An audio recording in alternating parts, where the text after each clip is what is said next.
Welcome back to the UFC Pros Pick Show. I am James Lynch. He is Nick Kalikas, and of course, we're joined by James Krause. We're a little bit late this week, but we always get it done when it comes to the Pros Pick Show. So happy to bring you guys a preview of UFC Vegas 55, which goes down tomorrow night at the UFC Apex. That's actually where Krause is right now. It's been a crazy week, scheduling wise. Quickly, we got to go over last week.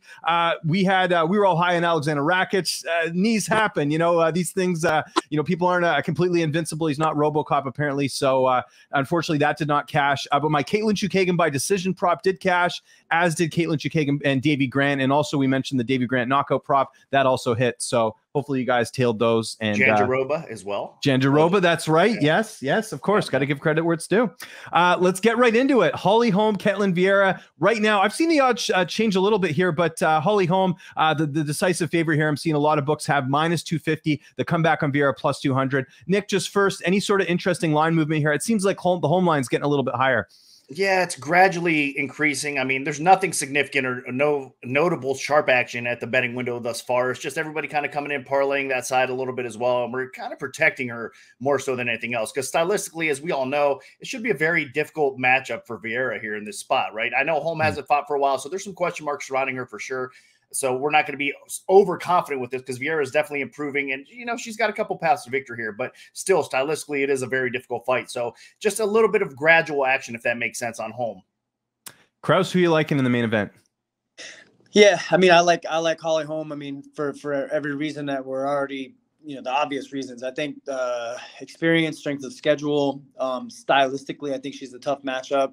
I think she's a better striker. I don't think Ketlen Vieira has the wrestling to get her down. And I think that what Vieira brings to the table, I think Holly is better at. And I know Holly's not a huge finisher, but I definitely see her. I don't think this fight is going to be close. I don't think it's going to be a blowout. You know what I mean? I would assume that Holly Holm's going to take all or most of the rounds. I don't see her losing a round, to be honest with you guys, unless she gets a kid caught and taken down or something. I just think she's better. I think there's levels, and I think she's on a different level. Nick, do you agree? I do agree. Like I said, I mean, maybe if she could get the takedowns, get a back take, something like that. I mean, she definitely has a submission edge on the ground. And hey, let's not count out her striking. It is improving, and she's got power, if anything, right? But again, she's very hittable. Holm should be defensively sound in this fight, and she should be able to pick her apart on the feet. So I agree with Krause. Yeah, I'm also going with Holm here for a variety of reasons. Number one, you look at who she's lost to. It's the best of the best in the women's division. Valentina Shevchenko, Nunes, Cyborg. I mean, you don't get a tougher strength of schedule that way. The layoff does concern me, but I also look at the fact that Vieira 2 fights ago against Yana Kunitsukai did not look good at all. I think that's a really good indication of her skill set, top 5 opponent. The Miesha Tate win, it was a little bit weird, with Miesha sort of, obviously coming out of retirement and taking that fight. Now she's at flyweight. I think we're seeing the real Ketlen Vieira. She was supposed to fight Amanda Nunes when she fought Irene Aldana. People thought she was going to beat her, get that title shot. That never happened. She got knocked out. She's now fighting someone who's got really good power, really good boxing, and Holly Holm. I think Holm takes this. This actually was something I was considering for my prop bet of the week, but something I am going to be playing. Holly Holm by decision. I know I agree with Krause. I think she wins every round. Does she finish? She hasn't had a finish since the Betch Correia fight in 2017. So I like those odds there. I think it could go 5 rounds, and you're getting close to plus money, if not plus money right now on Holm by decision. So that's one you may want to look at if you don't want to lay the -250, but I'm also going Holly Holm in this fight. Okay, co-main event, really exciting matchup. Definitely fight of the night material here. Michel Periera, Santiago Ponzinibbio. This line I have seen moon a little bit. Periera, the favorite, -135. The comeback on Ponzinibbio, +115. Nick, line-wise, are you seeing the same thing? Yeah, Ponzinibbio market wide open, the favorite, and now he's the underdog, right? So Periera seems to be the side. We have received some sharp action on that side as well. But of course, Ponzinibbio is going to get love, especially as the line keeps on increasing. So I wouldn't be surprised if we see this line end up eventually dropping back down towards Ponzinibbio. But right now, it's around -140 for Periera. And I think it's kind of hard to argue that, man. I lean his way as well. I think the improvements that he's made, his gas tank, he's fighting a little bit more methodical. And of course, he hits like a truck. Now, Ponzinibbio, of course, more technical. We know that. And he's looked good. I mean, the Beza win was a nice bounce back fight for him to get over a young gun for sure. But still, Periera brings so much to the table here. I mean, his aggression, I think he's going to have an edge on the ground as well. So we'll see how this plays out. But I do lean towards Periera early on. Krause, who you liking? I think if you look back at Ponzinibbio's best performances, stylistically, they're against people that kind of stand in front of you. You know, the ones that I think of, Mike Perry is, I know that's been a minute ago, and even you just mentioned Baeza. You know, Baeza he's got good feet, but he's kind of in front of you. You know, I think the guys that tend to give him issues create a little bit more movement. And Periera is not an easy guy to find out there with your feet or your hands. You know, he's not easy to hit. He's not easy to kick because he's always moving. He's switching stances constantly.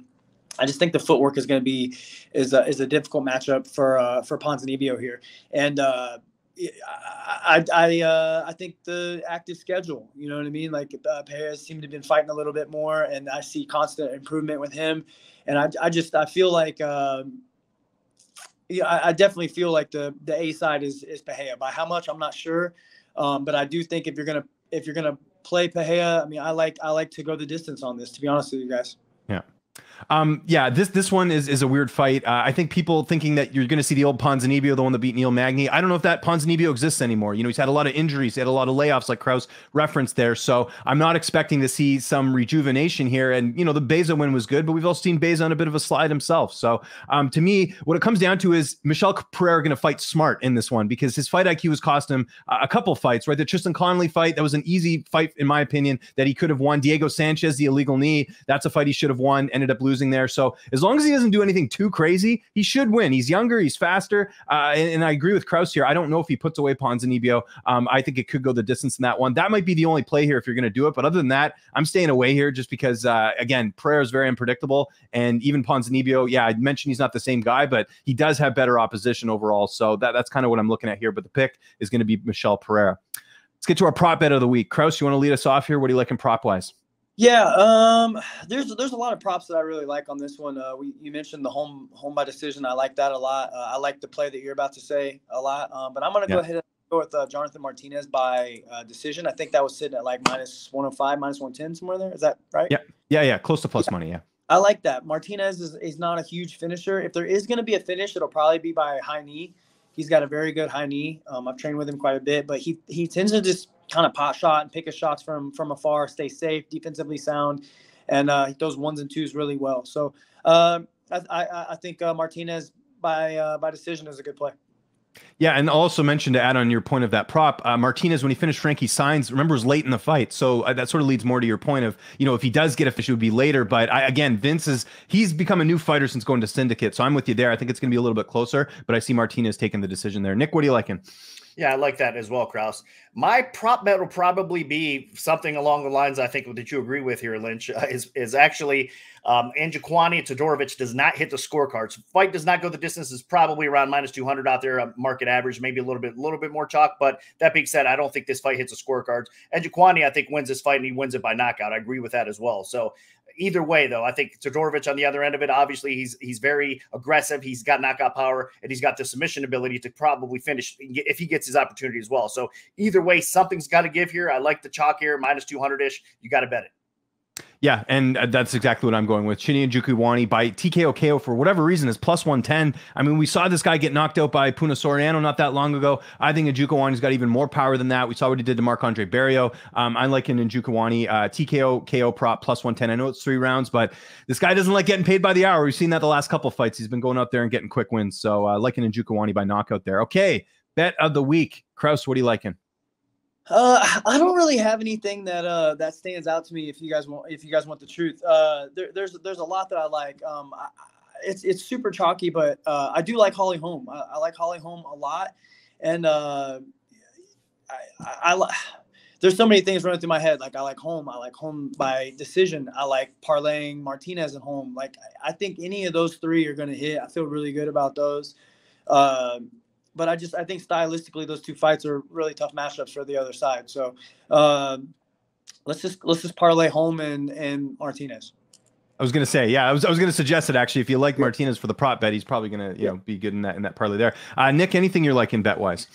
Slightly in towards Periera, actually, over Ponzinibbio. We'll go that way. There's a few fights on this card that I am eyeing, and I'm going to wait for line movement, honestly, more so than anything. And this is another one that you guys might not want to jump on Periera yet, because I do think Ponzinibbio might get bet, and we might get a better line. But if so, even at -140, I think there's a little bit of wiggle room there. Because like you guys said, I know if he hits the scorecards, I think Periera is going to actually decision him if it does hit the cards. But if not, I think he's a little bit more durable. And I think Ponzinibbio, not that he's a bit chinny, but I still, with age, with the decline, all that stuff factored in, I think there's a factor that you can consider possible finish here as well. So for me, it's Periera, -140, not a lot of chalk delay. Yeah, this is a tough card to bet. I mean, up and down, if you look at some of the other matchups, there's just some really weird matchups on this card, like we kind of referenced. So just like last week, I'm going a little chalky on this parlay. I'm going Holly Holm, Chidi and Njokuani. I think Holm, unless the age is caught up to her and the layoffs caught up to her, and she just looks like a different fighter, I think, you know, unless that happens, I think she's probably going to win. And Njokuani, I just think I'm a big believer in him. You know, this is a guy that for whatever reason had to go in Contender Series. He had a ton of experience over in Bellator. He's more than primed to take on, you know, these up and comers in the middleweight division. And I think this is just another stepping stone for him, and I'm expecting big things for him. So you parlay him and Holm, you're getting close to plus money. Can't beat that. Okay, so a bit of a shorter show here today, everyone. We just want to get this out as soon as we can. The fights are tomorrow night. The longer it lives up, the more it's good for you guys. So a little bit of a shorter show. I guess we'll be back when the next UFC card is. We've got a long weekend, I think next weekend or whatever. There's no UFC next week. That's the main thing. Before we get out of here, got to give our buddy James Krause some props. News podcast studio looks great. He's been killing it. So just wanted to give a shout out to a fellow James here on the show for killing it right now. Awesome work, Krause. Good stuff, man. It's looking good. For myself, for Nick Kalikas and James Krause, who's in Vegas and still did this. He's awesome. Really appreciate it, guys. We'll see you soon, and thanks so much for watching.